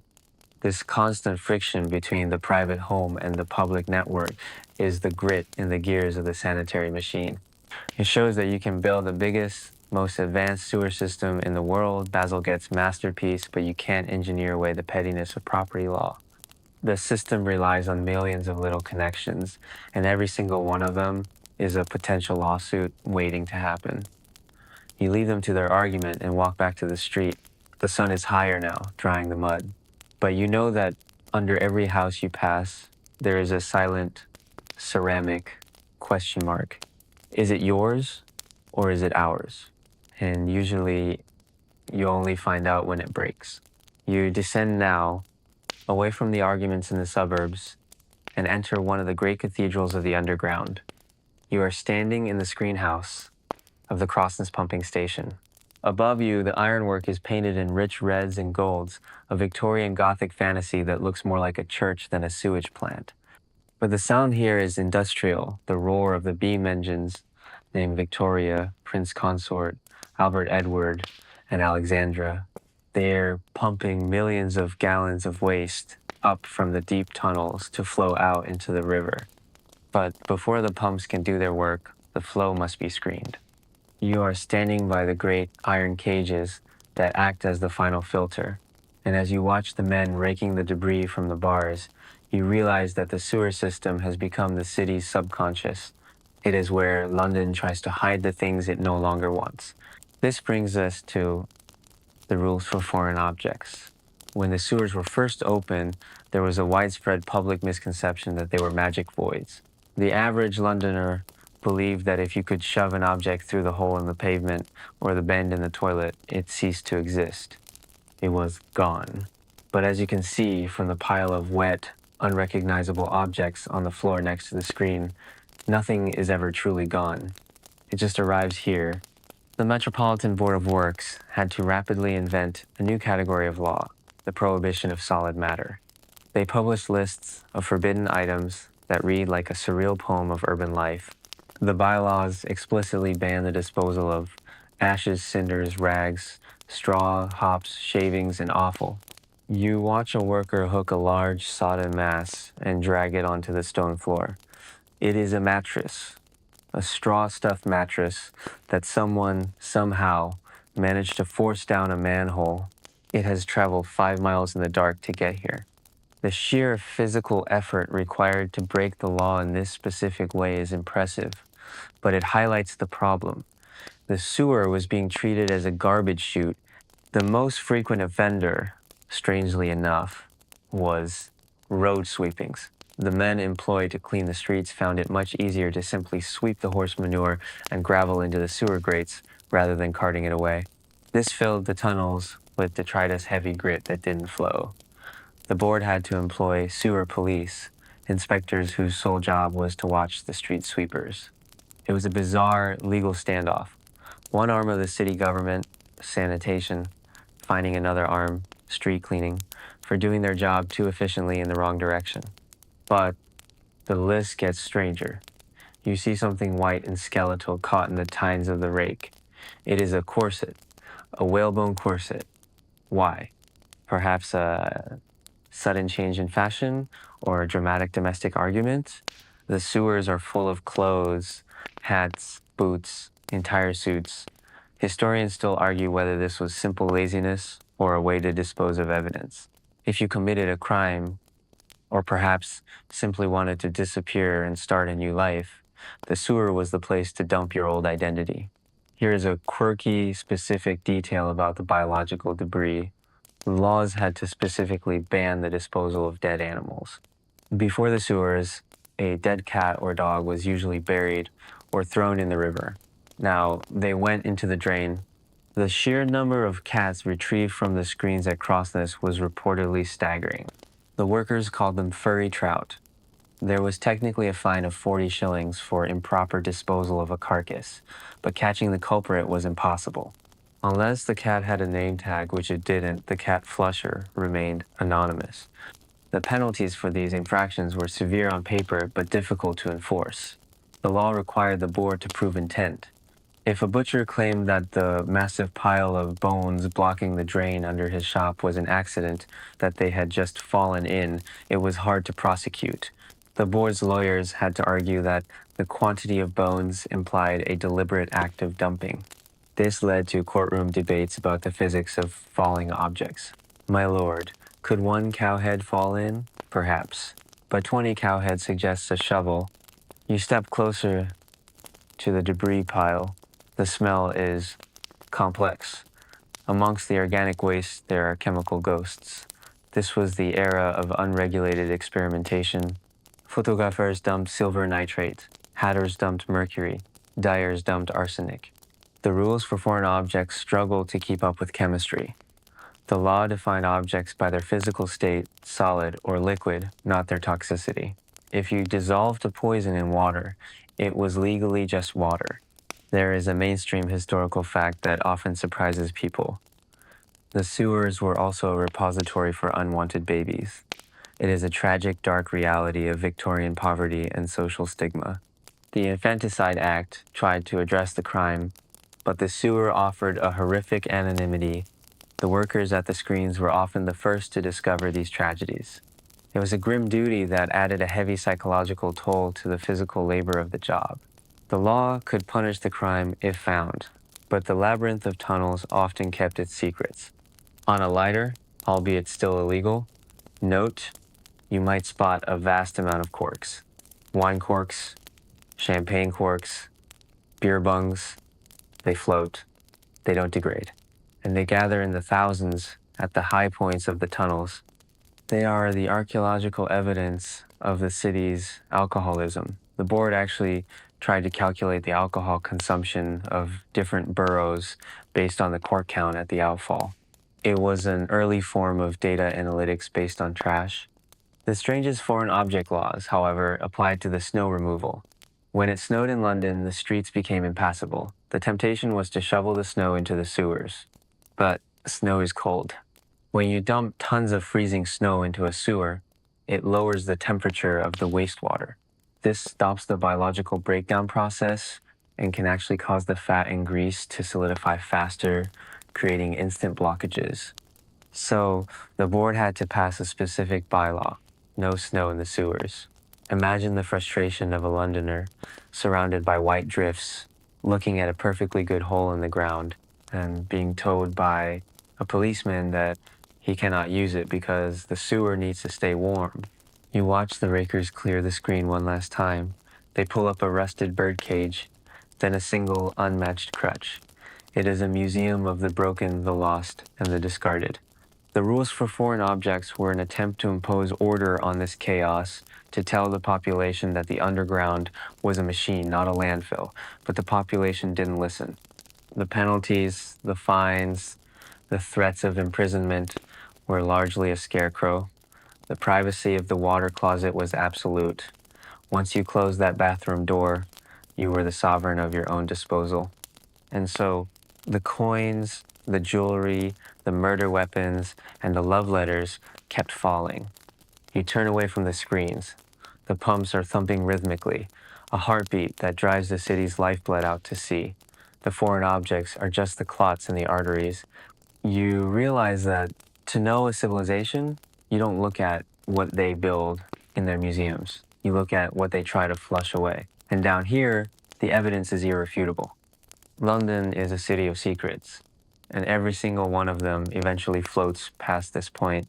You leave the mechanical roar of the pumping station and head back into the city proper. It is a few years later, perhaps the mid 1870s. The great brick tunnels are finished, the pumps are working, and the river is miraculously starting to smell like a river again instead of a cesspit. But as you walk down a quiet residential street in Pimlico, you notice something new. It looks like an overly ornate lamppost painted a dull green, but it has no glass lantern on top. It is just a tall, hollow iron tube reaching up toward the rooftops. You are standing next to a stink pipe, and its existence is the result of the frantic, terrified era of gas and ventilation laws. You see, bazalgette conquered the water. He made it flow where he wanted it to flow, but he forgot about the air. As millions of gallons of waste rushed through the tunnels, it displaced millions of cubic feet of air. And that air heavy with methane, hydrogen sulfide, and ammonia had to go somewhere. In the early days, it went up the house drains, it bubbled up through the toilets of the rich and the sinks of the poor. Suddenly, London wasn't suffering from a great stink outdoors, it was suffering from a million little stinks indoors. This triggered a massive legal and medical panic. You have to remember that in the 1870 seconds, the scientific community is in the middle of a messy divorce. They are breaking up with the miasma theory, bad air causes disease, and starting to flirt with the germ theory, bacteria causes disease. But the breakup is not clean. Most people still believe that the smell is the disease. So when sewer gas started leaking into bedrooms, it wasn't seen as a nuisance, it was seen as an assassin. This fear led to one of the most specific and rigid sets of building regulations in history, the ventilation clauses. The Metropolitan Board of Works found itself in a legal bind. They had a duty to ventilate the sewers so men could work in them without suffocating. But every time they cut a hole in the street to let the air out, the residents sued them for poisoning the neighborhood. The solution was the vertical shaft. The law mandated that sewer gas had to be vented at a height distinct from human respiration. So up went the stink pipes. You can still see them all over London today, often disguised as architectural columns. But the legal battles over where to put them were legendary. You enter a courtroom in your mind. A wealthy homeowner is suing the vestry because they want to plant a stink pipe right outside his drawing room window. He argues that the pipe will lower his property value. The vestry argues that without the pipe, the gas will blow his toilet off its hinges. It is a grim choice: smell the gas outside or risk the explosion inside. Here is a quirky, explosive tidbit. The sewers were, quite literally, bombs. The mixture of coal gas leaking from utility pipes and methane from the waste created a volatile atmosphere. There were instances where a pedestrian would drop a lit cigar through a grate and half a mile of pavement would erupt. The gas laws had to encompass the safety lamp. You watch a flusher, a sewer worker, preparing to descend a manhole. He is holding a lamp that looks like a miner's lamp. It is a modification of the Davy lamp. The law required that before any man entered a tunnel, a test lamp had to be lowered. If the flame turned blue, indicating gas, or went out, indicating no oxygen, entry was legally forbidden. This was the canary in the coal mine principle, applied to the river of night. The board was terrified of a mass casualty event. If a crew suffocated, the press would crucify the engineers. But the most fascinating legal innovation was the web patent sewer gas destructor. You walk further down the street and see a gas lamp that is actually burning. But look closer. It isn't connected to the town gas supply. It is connected to the sewer. The flame is burning the sewer gas itself. These were high-tech heat-generating lamps designed to suck the foul air out of the tunnel and incinerate the smell at 500 degrees. The patent laws around these devices were fierce. Inventors claimed their lamps could purify the vapor of the underworld. Local councils bought them by the dozen, hoping to avoid lawsuits from residents. It was a technological solution to legal liability. If you burn the smell, you can't be sued for the smell. However, the real battleground was inside the home. The trap laws became draconian.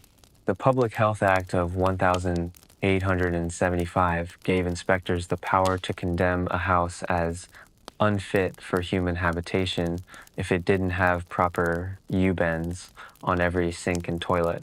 This sounds sensible to us, but imagine the cost. Landlords, who for decades had just run a straight pipe to the cesspool, were now forced to hire plumbers to install these complex, water-sealed curves. Historians still argue about the Prince Albert factor. The beloved prince consort died of typhoid in 1861. At the time, the doctors blamed the bad drains at Windsor Castle. The idea that sewer gas had killed the Queen's husband created a national trauma. It supercharged the legislation. Every time a new sanitary law was debated, the ghost of Prince Albert was invoked. We must seal the drains, or we shall all perish like the prince. It gave the sanitary reformers the moral high ground to crush the landlord's objections. But here is the irony. The gas itself wasn't the killer. We know now that typhoid is waterborne, not airborne. You get it from drinking contaminated water, not from smelling a bad smell. So all these laws, the stink pipes, the destructors, the frantic sealing of vents, were fighting a phantom. They were fighting the smell of the disease, not the disease itself. You walk past a plumber's handcart. He is carrying a new invention, the smoke rocket. This was a legal enforcement tool. To prove a house had a leak, the inspector would fire a smoke bomb into the drain from the street. If yellow smoke started curling out from under the skirting boards in the parlor, the landlord was fined. It was a dramatic, visual way to prove the invisible danger. You can imagine the scene: a stern inspector in a bowler hat, a terrified family, in a room slowly filling with sulfurous smoke as the law reveals the hidden cracks in the home. The ventilation laws also created a new class of criminal, the trap tamperer. Some residents, annoyed by the slow drainage caused by the U-bends, which often clogged, would simply smash the ceramic trap to let the water flow faster. This was a crime. You were legally sabotaging your own defense against death. Inspectors would use mirrors on sticks to check if the traps were intact. It was a surveillance state of plumbing. You pause at a corner, the wind shifts, and for a moment you catch a whiff of that deep, earthy rot. It's faint, but it's there. The stink pipe above you is doing its job, venting the pressure up into the clouds. These iron columns are the silent sentinels of a time when London was terrified of its own breath. They are monuments to a scientific error, the belief that smell was death, that accidentally resulted in a massive improvement in public hygiene. By fighting the gas, they sealed the system, and by sealing the system, they kept the rats and the bacteria where they belonged. The gas laws were the final seal on the package. The waste was intercepted, the river was walled, the flow was screened, and now the air was vented, the system was closed. The beast had been caged. But as you are about to see, the men who have to live inside the cage with the beast develop their own set of rules, laws that were never written down in Parliament, but were enforced with a fist in the dark. You have walked through the rain-slick streets of the 1,840 stood in the panicked committee rooms of the 1,850 and dodged the falling earth of the 1,860 construction sites. Now, to finish our journey, you must descend one last time. But this time, you aren't an observer and you aren't an intruder. You are stepping into the boots of the men who inherited this kingdom. You are learning the unwritten code. It is the late 19th century. The system is finished. Bazalgette is a national hero, knighted and celebrated. But bazalgette doesn't go down here anymore. The politicians don't come down here. The only people who exist in this brick underworld are the flushers. You are standing in a vaulted chamber under a major junction, perhaps beneath Piccadilly Circus. The noise of the traffic above is just a dull, rhythmic thrum, like a heartbeat. Down here, the silence is heavy. You are watching a team of 5 men. They are wearing heavy thigh-high boots made of leather and cork, greased with tallow to keep the water out. They move with a strange, gliding gait. This is rule number 1 of the unwritten code: never splash. It sounds simple, but in the sewers, a splash is a health hazard. If you kick the water, you release droplets. If a droplet hits your lip or gets in your eye, you get sewer fever, leptospirosis, or typhoid. So the flushers have developed a way of walking that disturbs the surface as little as possible. It is a ghostly sliding shuffle. To an outsider, it looks like they are skating on the sludge. It is a movement born of survival, passed down from the ganger, the team leader, to the nipper, the apprentice, not by words, but by a sharp cuff on the ear if he lifts his foot too high. The hierarchy here is rigid. The ganger is the captain of the ship. His word is law, superseding any regulation sent down from the Metropolitan Board of Works. If the board says inspect tunnel A, but the ganger smells a shift in the air pressure that suggests a storm is brewing miles away, the team does not go into tunnel A. They retreat. The official handbook has charts for rainfall, but the unwritten code relies on instinct. The ganger knows that the sewers breathe. He can tell by the way the flame on his lamp flickers if the tide is turning, or if a sudden deluge in Hampstead is rushing toward them like a freight train. Here is a mainstream historical fact. The flushers were incredibly proud. They didn't see themselves as janitors. They saw themselves as mariners. They worked in a hazardous, fluid environment, navigating by landmarks that no one else could see. They referred to the different lines not by their official numbers, but by nicknames: the Serpent, the Baker's Oven, where a bakery's ovens heated the tunnel wall, or the Dead Man's Drop. You notice they are eating lunch. This is the part that usually breaks the constitution of the visitor. The men are sitting on a dry ledge, surrounded by the flow of London's waste, eating sandwiches with thick crusts. But watch closely. They hold the sandwich by the crust, eat the middle, and then throw the crust away. This is the handle rule. You never touch the food you eat with your hands. The crust is the disposable wrapper. It's a sanitary ritual that predates modern germ theory awareness among the working class, born entirely of practical observation. There is a quirky, almost mystical element to their code regarding the rats. Unlike the toshers of the old days who hunted them, the official flushers have a truce with the rats. The unwritten code says, if the rats are running, you run too. The rats have better hearing and better sensory perception than humans. If you see a colony of rats suddenly abandoning a section of tunnel, it means a collapse is imminent or a gas pocket is expanding. The rats are the early warning system. To hurt a rat in a safe tunnel is considered bad luck. It's breaking the alliance. You might hear a low, haunting whistling echoing down the pipe. It's a flusher checking the distance.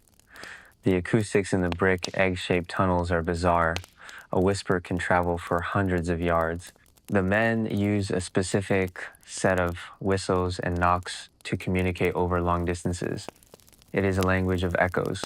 A sharp 2-note whistle might mean blockage ahead. A long descending note might mean open the sluice. It is a dialect that exists only here, untranslatable to the clerks in the offices above. Historians still argue whether this insular guild culture was a good thing. Some argue that the flushers became so secretive, so protective of their domain that they hid problems from the engineers. If a section of brickwork was crumbling, a ganger might just patch it up himself rather than report it, fearing that an inspection would interfere with his team's routine. Did the unwritten code preserve the system, or did it allow it to decay in secret? We know that for decades, the maps in the central office were often wrong because the men on the ground knew the real layout and never bothered to correct the drawings. You walk with them toward a sluice gate. It is a massive iron door used to hold back the sewage to create a head of water, which is then released to scour the pipe clean. This is the most dangerous job. The pressure behind that gate is immense. The turncock is the man responsible for the wheel. He operates with a slowness that is maddening to watch. But the code dictates respect the weight. If you open it too fast, the sudden rush of air and water can create a vacuum that sucks a man right off his feet. They treat the hydraulic forces with a reverence usually reserved for deities. The shift is ending. You follow them toward a shaft of light. A ladder rungs up into the surface world. But before they leave, there is one last ritual. They check each other. A quick, silent inspection of the boots and coats. You don't take the sewer home with you. The code demands a separation of worlds. When they pop the manhole cover and step out into the bustling street, they instantly become invisible. They are just men in flat caps, blending into the crowd. No one walking past them knows they have just spent 8 hours in the intestines of the city. The unwritten code is the human software that runs bazalgette's hardware. It is the accumulated wisdom of 1,000 shifts in the dark. It is the reason the system didn't fail. The Acts of Parliament provided the money and the bricks, but these men, with their silent walks, their crustless sandwiches, and their rat truces, provided the life. You pause at the bottom of the ladder. The water flows past you, dark and consistent. The great stink is a memory. The cholera is gone. The city above you is safe, sleeping soundly on a mattress of sanitation that it completely takes for granted. You look back into the tunnel one last time. It stretches away into the infinite dark, a perfect brick-lined circle. It is a monument to human ingenuity, to legal battles won and lost, and to the sheer, stubborn refusal to be defeated by our own waste. You put your hand on the cold iron rung of the ladder. It's time to go up. It's time to leave the boring history behind and return to the light. You climb the ladder, the iron rungs cold against your palms. Rung by rung, the air changes. The heavy metallic scent of the underground fades, replaced by the cool, crisp air of the night. You push open the heavy iron cover and step out. You are back in the present day. The street is quiet. The gas lamps are gone, replaced by the soft orange glow of sodium streetlights or the gentle hum of the moon. The noise of the Victorian city, the hooves, the steam whistles, the shouting costermongers has vanished. It has been replaced by the gentle, rhythmic breathing of the modern world asleep. Take a deep breath. Can you feel how clean the air is? It's fresh. It's safe. There is no miasma waiting to catch you. There is no fear of what the water brings.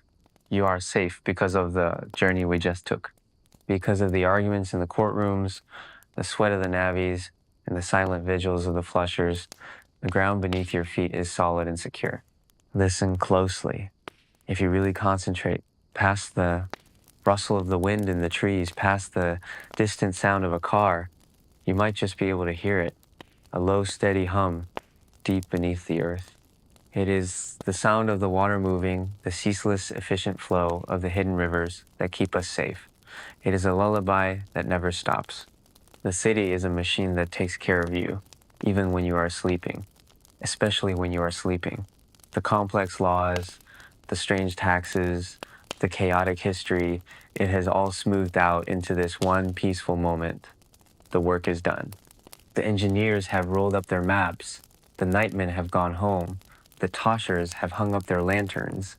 You can let go now. You don't need to worry about the pipes or the politics. You are warm, you are dry, and you are drifting. The river flows to the sea, the tide comes in and goes out, and the world turns slowly, gently in the dark.